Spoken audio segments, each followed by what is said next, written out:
فبأي آلاء ربكما تكذبان. Jin qarin, dia adalah setan yang resmi. Ketika seorang baru lahir, sudah ada satu setan yang dari bangsa jin ya, yang sudah dicantolkan untuk kita. Sampai mati dia ditugaskan mendampingi kita. Ya, setan. Ya, jin qarin itu adalah setan. Seluruh jin qarin adalah setan. Bukan jin biasa itu. Bahkan aku, setanku sendiri, kata Rasulullah, karena rahmat dari Allah dia telah masuk Islam. Akhirnya dia yang mengajak aku kepada yang baik. Hanya jin qarin Nabi sendiri yang berhasil dimasuk Islamkan. Bisa nggak mereka dimasuk Islamkan? Bisa. Tapi siapa yang bisa? Orang kayak Nabi Muhammad SAW. Orang kayak Ustaz Zul. Ustaz Zul masih jin qarin setan. Ya, makin Ustaz Zulnya kayak gini, maka jin qarinnya makin keren. Iya, makin ya, ilmu yang diberikan oleh Allah kepada saya dibandingkan orang awam kan lebihan saya. Otomatis ilmu yang saya ketahui, jin setan qarin yang ada sampai saya tahu juga nggak? Tahu.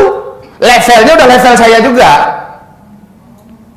Bahkan boleh jadi dia dari alam setan dia mendapatkan informasi lain yang menambah ilmu pengetahuannya. Kalau saya bisa dibuatnya malas untuk nambah ilmu, kalau dia terus nambah ilmu, gimana menaklukkan orang semacam Zulkifli Muhammad Ali? Jadi orang-orang macam ibu, macam bapak, ini sudah semacam manusia yang dulu pernah hidup, yang berhasil dijatuhkan, dia akan menjatuhkan dengan cara yang sama. Sungguh kalau kita tidak ikhlas dalam hidup ini, kalau kita tidak pandai bersyukur dan tidak menambah ilmu, maka kita akan senantiasa menjadi korban syaitan. Ad-dunya bahrun amiq wa qad gharaqa fihi nasun katsir. Nah, jin qarin ini apabila kita sudah meninggal dunia, di mana posisi jin qarin? Sebelah kiri. Dia di sebelah kiri kita. Malaikat Raqib dan Atid ada di sebelah kanan kita. Jin qarin ini di ruqyah pun dia tidak akan lari. Dia tidak akan lari, ya. Setan ini tidak akan lari. Yang bisa tersiksa, yang bisa teraniaya dengan ruqyah itu adalah setan-setan di luar qarin. Nah, bulan Ramadan jin qarin inilah yang dipenjara. Bulan Ramadan. Ustaz, tapi masih banyak yang tergoda bulan Ramadan. Itu nafsunya itu. Dan ternyata nafsu lebih kuat daripada syaitan untuk menyesatkan kita. Buka surat Ibrahim ayat 24, ayat 22. Lihat di situ, di mana setan pada hari kiamat membela diri, kalian jangan asik nyalahin kami dong. Salahin nafsu kalian sendiri. Jadi bulan Ramadan setan-setan itu wasuffidatis syayatin, dan dipenjarakan, diikat, dibelenggu seluruh setan-setan, termasuk setan qarin, dibelenggu. Tetapi nafsu kita saatnya kita yang mengalahkannya. Kita udah ditolong oleh Allah. Selama bulan Ramadan, setan yang selama ini menggoda kita udah diikat. Lalu kita tinggal menundukkan nafsu kita sendiri dengan cara ikutilah Ramadan dengan benar. Dengan cara Rasulullah SAW menjalani Ramadan. Nafsunya yang kita kendalikan. Soalnya setan selalu numpangi nafsu kita. Yang menjadi penasehat utama nafsu itu adalah setan. Setan qarin ini, jin qarin ini. Baik. Bapak Ibu, sejak kita lahir sudah ada satu jin qarin. Dia adalah setan. Sampai mati. Berarti seluk-beluk saya, seluk-beluk ibu, seluk-beluk bapak, dari A sampai Z dia tahu nggak? Rahasia-rahasia saya dia tahu nggak? Tahu. Saat saya meninggal, anak keturunan saya tidak terbekalkan ilmu yang benar. Dia akan punya misi menyesatkan anak cucu saya. Caranya, dia tampil, muncul kepada wujud seolah saya kembali hidup. Nah, ini bapakmu nah. Jangan takut gitulah. Saya kan cuma action. Ya. Nah, Bapak suka kalau melihat kamu pergi Jumat. Bapak suka kalau melihat kamu sholat berjamaah 5 waktu di masjid. Senangkan hati Bapak ya. Bapak selalu melihat kamu nak. Secara setan. Cara setan. Suaranya dimiripkan dengan suara saya. Ini jin qarin yang punya kerja loh ini. Ya. Kemudian semuanya ya, seluk-beluk rahasia segala macamnya dia tahu. Nah, kamu masih ingat ketika Bapak dengan kamu dulu di sana? Seolah iya asli saya jadinya ngomong. Ya, lama kelamaan, nah Bapak melihat kamu nak dimanapun kamu berada. Seandainya kamu disakiti orang, dizalimi orang, Bapak siap menolong kamu. Kamu panggil saja Bapak. Terserah mau berapa kali ya. Ya. Ayah, Bapak datanglah, aku dizalimi, aku datang nak. Ya. Nah, lama kelamaan kita sudah diajaknya pada syirik nggak tuh? Minta tolong kepada selain Allah. Itu yang dia mau. Dia motivasi kita. Nah, pergilah kamu haji, pergilah kamu umrah. Nah, di bawah tiang rumah anda tuh ada emas yang Bapak simpan. Bongkar, nak ambil, sedekahkan sebagian untuk agama. Wah, dia motivasi, tapi diarahkannya kita kepada satu syirik. Satu syirik ini sudah cukup untuk membatalkan seluruh amal kita yang dan bisa mengekalkan kita di neraka. Makanya jangan tinggalkan anak dalam keadaan bodoh tentang agama. Jangan tinggalkan anak nggak ngerti tentang agama. Kalau dia dikasihkan ilmu macam ini kan anak tahu. Ketika datang, nak kapal layang, nak ya, langsung diambilnya pasir, disemburkannya. Ya. Kalau anak sudah berilmu, dia tahu bahwa ini jelas setan menjelma dalam bentuk ayah yang sudah meninggal, ibu yang sudah meninggal. Udah, dia kalau tahu berbuat apa, ini jelas bukan mak yang sudah meninggal. Mak yang sudah meninggal tadi pembahasan kami di mana? Di masjid apa kita tadi? Albina, pembahasan tentang masalah perjalanan ke akhirat. Ya. Pembahasan bagaimana tentang alam barzakh. Kita sudah bedah itu. Jadi Bapak Ibu, insya Allah saya konsentrasi dalam masalah ilmu dunia akhirat. Ilmu akhirat maksud saya.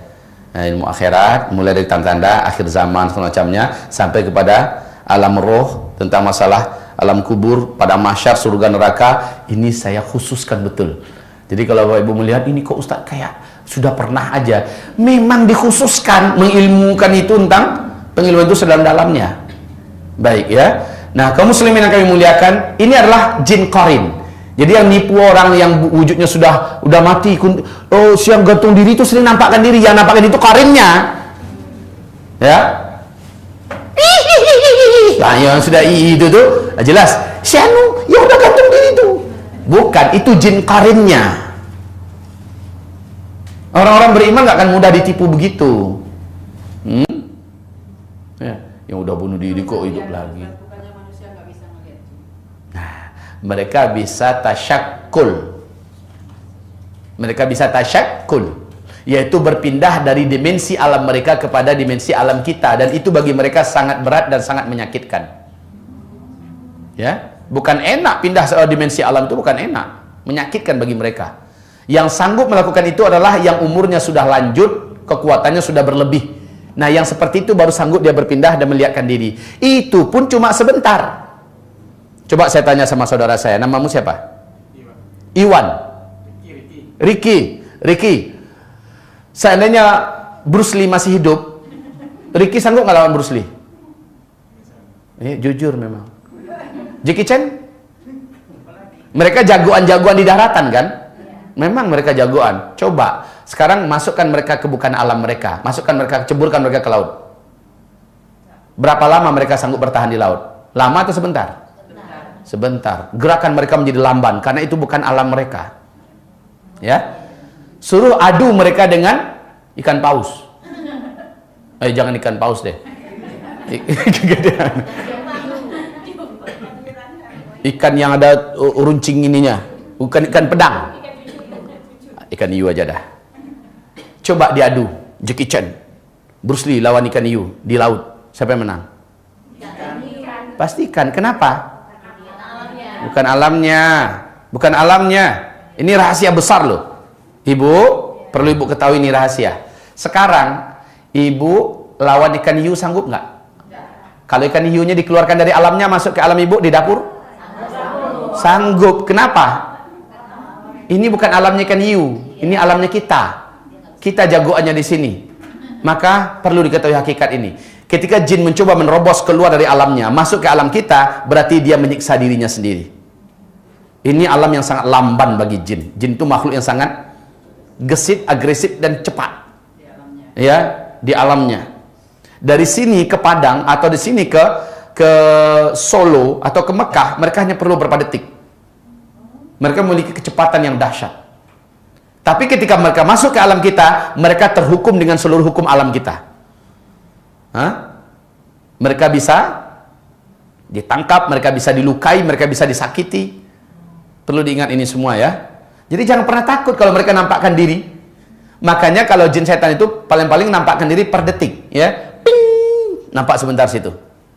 Pas kita lihat udah hilang, udah pindah ke sana. Karena itulah ibaratnya kita nyelam ke dalam air, muncul lagi keluar. Sebentar aja kita sanggup ke dalam, ya. Persis dengan mereka. Mereka nggak akan sanggup lama-lama. Nah, yang sanggup lama-lama itu udah level jenderal-jenderalnya. Udah level ifrit. Udah level yang kuat-kuatnya. Tapi yakinlah, sekuat apapun ikan hiu, kalau masuk dia ke bukan alamnya, ketemu dengan orang yang nggak takut dengannya, habis tuh ikan hiu. Tapi kalau orang yang penakut, jangankan ikan hiu. Ikan sirip aja keluar sebentar, udah tahu. Ya. Memang dasarnya penakut. Ikan piranha kan, ikan piranha disebarkan di sini, dia udah lari tuh, padahal dia di alamnya. Ikan piranha udah masuk ke alamnya dia, harusnya kan tinggal nginjak-injak aja, mampus loh. Tapi kalau dia masuk ke alamnya ikan piranha, barulah pantasan takut, ya kan? Baik, masih takut majin? Bener, didatangi loh. Kalau dia masuk ke alam kita. Ya, jadi bukan jerit, nggak ada untungnya, ya, iya, karena nggak ada ilmu. Berikut ini bukan refleks lagi, ya, refleksnya malah beda, ilmu yang tampil.